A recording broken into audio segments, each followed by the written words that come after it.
تو ہوا کیا، سورہ ملک میں اللہ تعالیٰ کا ارشاد ہے الذی خلق الموت والحیات لیبلوکم ایکم احسن عملا، کہ ہم نے موت اور زندگی کو پیدا کیا، پہلے موت کو پیدا کیا اس کے بعد زندگی کو پیدا کیا، یعنی موت یقینی ہے اور دیکھنا یہ چاہتا ہے پروردگار کہ تم میں سے اعمال کس کے اچھے ہیں، عمل صالح کون کرتا ہے۔ عمل صالح آپ نے دیکھا ہے کہ بہت سی چیزیں ہیں، الحمدللہ بہت سے اچھے آپ کام کرتے ہیں، لیکن باخدا ایک چیز جو میں نے سمجھی ہے وہ یہ ہے کہ صرف اپنی ذات کو، اپنے وجود کو، اپنے تمام معاملات میں درود کو لے آئیں، صلوات کو لے آئیں۔ اللہم صلی علی محمد وآل محمد۔ کیونکہ انسان نے جب مرنا ہے تو زندگی کی تین سٹیجز ہیں۔ ایک کو کہتے ہیں کہ جس دنیا میں ہم رہ رہے ہیں یہ ہے ہماری دنیاوی زندگی، دنیاوی زندگی کے بعد اگلی ہے برزخی زندگی، سب جانتے ہیں، اور برزخی زندگی کے بعد ہے اخروی زندگی۔ اگر کوئی چاہتا ہے کہ میں دنیاوی زندگی میں بھی کامیاب رہوں اور برزخ میں بھی میرے کام آئے اور آخرت میں بھی کامیاب آئے، تو صرف چھوٹے سے معاملات ہیں۔ گاڑی کا دروازہ کھولا، اللہم صلی علی محمد وعلی محمد، اپنا آفس کا سفر شروع کیا، اللہم صلی علی محمد وعلی محمد۔ آپ، میرا مطلب ہے کہ زندگی کے کس حصے میں، گھر میں ہیلپ کر رہے ہیں، کوئی برتن دھو رہے ہیں، درود پاک پڑھتے جائیں، تبرک کی چیز بنا رہے ہیں، درود پڑھتے جائیں، کوئی حرج نہیں ہے اس میں، اور جتنا آپ اس کو کریں گے، اپنے لان میں بیٹھے ہیں پڑھتے جائیں۔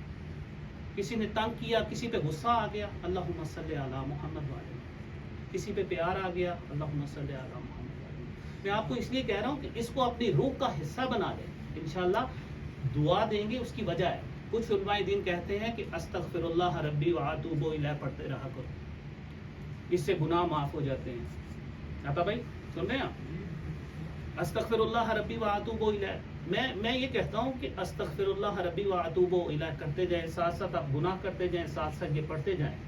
تو استغفار کے لیے ضروری ہے کہ ریپینٹنس یہاں سے آئے، آپ کے دل سے آئے، آپ کا دل پشیمان ہو، آپ افسردہ ہوں اس گناہ پہ، اس کے بعد استغفار ورک کرتی ہے۔ لیکن باخدا ریپینٹنس ہونا یہاں ضروری نہیں ہے۔ درود کے لیے جب بھی چاہیں، جہاں بھی چاہیں، جب آپ سلام کرتے ہیں السلام علیکم ورحمۃ اللہ وبرکاتہ، 70 نیکیاں آپ نے لے دی۔ اب مسئلہ یہ ہے جس نے جواب دے دیا وعلیکم السلام، اس نے 10 نیکیاں لے دی۔ تو درود کا حساب یہ ہے کہ جب آپ اس کو پڑھتے ہیں، اس سے آپ کے گناہ بھی معاف ہوتے ہیں اور آپ کو اس کا ثواب بھی ملتا ہے۔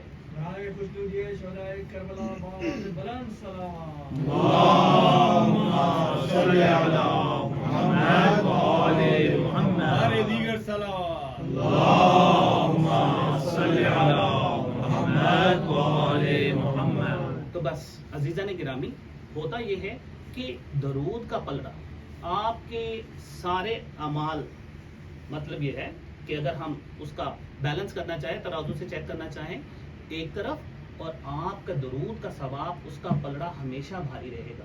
اس کی وجہ یہ ہے کہ وقت کے دامن میں گنجائش نہیں کہ میں کیا کیا بیان کروں، لیکن میں آپ کو صرف ایک پرسپیکٹو دیتے ہوئے آگے چلوں گا۔ وہ اس لیے کہ عبادت انسان کرتا ہے اپنے لیے، فرشتے اللہ تعالیٰ کی عبادت کرتے ہیں، کیونکہ یہ صرف ایک ایسا فعل ہے کہ جس میں اللہ سبحانہ و تعالی خود بھی شامل ہے، اور قرآن پاک میں ارشاد ہے ان اللہ و ملائکتہ یصلون علی النبی یا ایھا الذین آمنوا صلوا علیہ وسلموا تسلیما۔ اللہم صلی علی محمد وآل محمد۔ اور چوتھا گوہر، چوتھا موتی مجھے بہت اچھا لگا۔ میں نے کہا ہمارے بچے، نوجوان، مولا حسین کا ذکر آتا ہے تو ان کو سمجھ نہیں آتی کہ ماں باپ کیوں رو رہے ہیں، افسردہ کیوں ہیں، پریشان کیوں ہیں۔ تو سرور کائنات کی جو شریعت ہے، شریعت محمدی کو امام حسین علیہ السلام نے بچایا، اس میں کوئی شک نہیں، کوئی دو رائے نہیں۔ اب یہ ہے کہ شریعت، صاحب شریعت کی یہ حکیمانہ ذمہ داری تھی کہ وہ کیا کرتے، انہوں نے بقائے حسینی کا اہتمام کیا۔ کیسے؟ معصوم کا قول ہے کہ حسین کے غم میں رونا، رلانا اور رونے والی شکل بنانا وسیلہ جنت ہے۔ اب یہ ہے کہ لوگ احباب پوچھتے ہیں، میں خود سوچتا ہوں کہ رونا اور رلانا تو سمجھ آتا ہے، رونے والی شکل بنانا یہ کیسے وسیلہ جنت ہو گیا؟ وہ اس لیے کہ کچھ نافہم افراد، ان کے اذہان میں یہ چیز ہے کہ رونے والی شکل بنانا توبہ نعوذ باللہ ریاکاری ہے، اور ریاکاری اسلام میں حرام ہے۔ اور یہ کیسے ہو سکتا ہے کہ کوئی حرام کام کرے اور وہ وسیلہ جنت بن جائے؟ میرے ساتھ ہیں آپ؟ اچھا لگتا ہے ماشاءاللہ۔ بسم اللہ۔ تو اس میں یہ ہے کہ جب یہ ہوا تو میں آپ کی سماعتوں کی نظر ایک لفظ کرنا چاہتا ہوں، وہ لفظ ہے تباکی۔ تباکی عربی زبان کا لفظ ہے، اور اس کا مطلب یہ ہے کہ آپ کے چہرے کے خد و خال اور آپ کی شکل و صورت کی کیفیات کا نام ہے۔ مثلا اگر آپ پریشان ہیں تو آپ کے چہرے سے پتہ لگ جاتا ہے، آپ خوش ہیں اس سے پتہ لگ جاتا ہے، آپ افسردہ ہیں، غمگین ہیں، پشیمان ہیں، سب پتہ لگتا ہے۔ ایسا ہی ہے نا؟ اب ہوا کیا کہ دو مثالیں دے کے آپ کی ذہنوں کو تمام اور مسائل کی طرف انشاءاللہ۔ ہوا کیا؟ حضرت محمد مصطفیٰ صلی اللہ علیہ وسلم صلی علی محمد وآل محمد صاحب کنز الاعمال لکھتے ہیں کہ مرسل اعظم نے ایک مرتبہ سورہ زمر کی آخری آیات کی تلاوت کی، جس میں عذاب جہنم کا ذکر ہے۔ جب آپ نے ایسا کیا تو انصار کی ساری جماعت نے رونا شروع کر دیا، گریا شروع کر دیا، سوائے ایک نوجوان۔ ایک شخص ایسا تھا، ایک نوجوان، کہ اس کی آنکھوں میں آنسو نہیں آئے۔ محفل کے بعد اس نے رسول اللہ سے کہا، یا رسول اللہ، میں صرف تباکی پر گزارا کر رہا تھا، یعنی صرف رونے والی شکل بنائی ہوئی تھی۔ تو رسول اللہ نے فرمایا کہ رونے والے کے لیے بھی جنت ہے اور رونے والی شکل بنانے والے کے لیے بھی جنت ہے۔ سبحان اللہ، سبحان اللہ۔ برائے خوشنودی ہے چار دامہ سمین بابا والے بلند صلوات۔ اللہم صلی علی محمد وآل محمد۔ بس صاحب کنز الاعمال میں دوسری مثال وارد ہوئی کہ ایک مرتبہ رسول اللہ نے سورۃ التکاثر کی تلاوت کی، اور آپ نے فرمایا کہ جو اس سورہ کو سن کر بکاہ کرے گا، روئے گا، یا رونے والی شکل بنائے گا، تباکی کرے گا، اس کے لیے بھی جنت ہے۔ اس کے علاوہ کتاب لولو والمرجان میں اور مجموعہ ورام میں جناب ابو ذر غفاری سے، ان سے روایت ہے کہ رسول اللہ نے فرمایا، کیا فرمایا؟ آپ نے فرمایا کہ جو رو سکتا ہے وہ روئے، اور جو نہیں رو سکتا اس کو چاہیے کہ رنج و غم کو، الم کو، غمگین ہونے کو، اپنے دل کو اس چیز کی اماجہ گاہ بنائے۔ کیوں؟ کیونکہ سنگ دل شخص، پتھر دل شخص رحمت الہی سے محروم ہو جاتا ہے۔ اللہ اکبر۔ بس ارباب اعضاء، بانی محفل نے حکم دیا ہے کہ امام حسین علیہ السلام کی شہادت پڑھنی ہے۔ چند جملے مصائب کے۔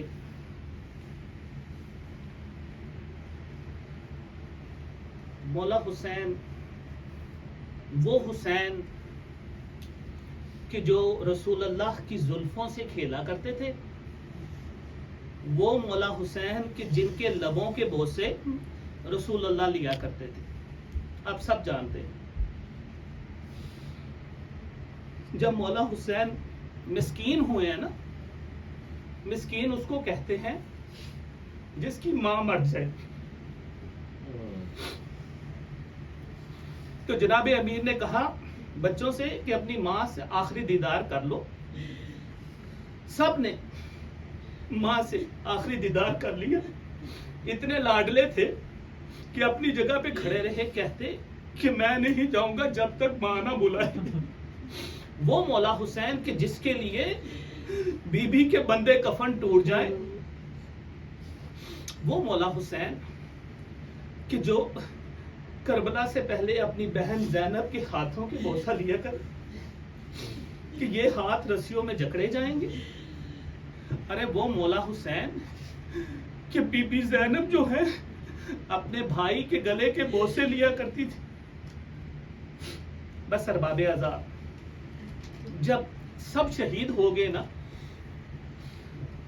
مولا عباس خیموں کے پاس آئے ہیں تاکہ مقدرات عصمت سے اجازت لیں اور کہتے ہیں کہ میرا ایک پرانا لباس ہے وہ دے دو، اور اس کو پوشاک کے نیچے زیب تن کیا۔ کسی نے پوچھا مولا ایسا کیوں کر رہے ہیں؟ تو کہتے ہیں کہ یہ ظالم میرا لباس بھی نوچیں گے، ہو سکتا ہے کہ پھٹے پرانے کپڑے دیکھ کر ان کو ترس آ جائے۔ آخری سلام کیا، دائیں طرف دیکھتے ہیں اور بائیں طرف دیکھتے ہیں، گھوڑے پر سوار کرانے کے لیے کوئی نہیں ہے۔ بس ارباب ادا جناب زینب نے بھیا کو سوار کیا ہے، گھوڑا چلنے کی کوشش کرتا ہے تو دیکھتے ہیں کہ تھوڑی دیر بعد رک جاتا ہے۔ خدا جانتا ہے کہ وہ ننھی بچی سکینہ گھوڑے کے ساتھ لپٹی ہوئی تھی۔ بس سب مسائب جلدی جلدی پڑھتے ہوئے آپ کی زحمتوں کو تمام کرنا چاہتا ہوں۔ بس ارباب ادا مولا آگے چلے ہیں، کہتے ہیں کہ 30,000 کا لشکر تھا جس کو مولا کے ساتھ لڑنا تھا اور مولا نے ان کو ساتھ لڑنا تھا۔ مولا نے جا کے خطبہ دیا ہے، کہتے ہیں کہ ظالموں، کیا تم نہیں جانتے کہ میں تمہارے پیغمبر کا نواسا ہوں؟ کیا تم نہیں جانتے کہ میں فاطمہ اور علی کا لال ہوں؟ کیا تم نہیں جانتے کہ میرے بھائی حسن کو اور مجھے جوانہ نے جنت کا سردار کہا ہے؟ بس آپ نے 3 باتیں کی ہیں۔ آپ نے کہا کہ ایسا کرو کہ میرے قتل سے باز رہو، دوسرا یہ کہ مجھے تھوڑا سا پانی دے دو، اور تیسری بات یہ ہے کہ میرے مقابلے میں ایک شخص کو بھیجو۔ 3 دن کے بھوکے پیاسے میرے مولا حسین۔ انہوں نے کہا اچھا ہم اس طرح کرتے ہیں، تمہارے مقابلے میں ایک بندہ بھیجتے ہیں۔ دشمنوں نے ایک کر کے بندے بھیجنے شروع کیے۔ ایک روایت میں ہے کہ مولا نے 1950 بندوں کو واصل جہنم کی، لیکن 28,000 کا مجمع ابھی بھی موجود ہے۔ جب بہت ہی تھک ہار گئے نا مولا، تو کٹی ہوئی لاشوں کی طرف دیکھ کے کہتے ہیں اے میرے بہادروں اٹھو، تم نے میری بہت مدد کی، لیکن باخدا جانو کہ یہ وہ وقت ہے کہ مجھے تمہاری مدد چاہیے۔ ایک روایت میں ہے کہ کٹی ہوئی لاشوں سے لبیک یا حسین کی صدائیں بلند ہوئی۔ اللہ اکبر، اللہ تعالیٰ آپ کی آوازوں پر رحمت نازل کرے۔ بس ارباب اعضاء اتنا کہنا تھا کہ اس کے بعد مولا حسین تھوڑا سا آگے بڑھے ہیں اور دیکھتے ہیں کہ اب میں مطلب یہ ہے کہ کیا کروں، پریشان ہیں بچوں کی، جناب زینب کے بارے میں، جناب سکینہ کے بارے میں۔ تو اب یہ ہے کہ میں باقی مقتل چھوڑتا ہوا سیدھا اس نقطے پہ پہنچتا ہوں اور آپ کو بتاؤں کہ آج آپ کے مولا حسین گھوڑے کی زین سے زمین پہ کس طرح آئے ہیں۔ اور اس کے بعد شہادت ہوا یہ کہ مولا حسین پر مسلسل حملے ہو رہے تھے کہ اچانک ایک پتھر آپ کی پیشانی پر لگا، اس کے فوراً بعد ایک لعین نے ایک تیر مارا اور تیر جبین اقدس میں لگا، آپ نے اس تیر کو نکالا، خون کا فوارہ نکلا، مولا آبا کے دامن کو اٹھانا چاہتے تھے کہ کسی نے سہ شعبہ تیر آپ کے سینے میں پیوست کر دیا۔ بس ارباب اعضاء وہ تیر زہر میں بجھا ہوا تھا، اتنے میں ایک لعین نے آپ کے دائیں شانے پر نیزہ مارا۔ وہ حملہ اتنا زوراور تھا کہ مولا حسین سنبھل نہیں سکے، میری طرف دیکھیے گا، اور دائیں رخسار کے بار بولا کربلا کی گرم ریت پر گرے۔ اللہ اکبر، پتہ نہیں کہاں سے ہمت جمع کی ہوگی۔ اس کے بعد آپ پھر اٹھے ہیں، ہو سکتا ہے کہ جناب زینب کا خیال آ گیا ہو، آپ اٹھ کے ابھی کھڑے ہوئے ہیں کہ ایک لعین نے آپ کے دائیں شانے پر پھر حملہ کیا تلوار سے، کسی نے دائیں شانے پر دوبارہ حملہ کیا، کیونکہ دائیں طرف جو ہے وہ کمزور ہو چکی تھی۔ مولا دوبارہ گرم ریت پہ بس ارباب اعضاء اس کے بعد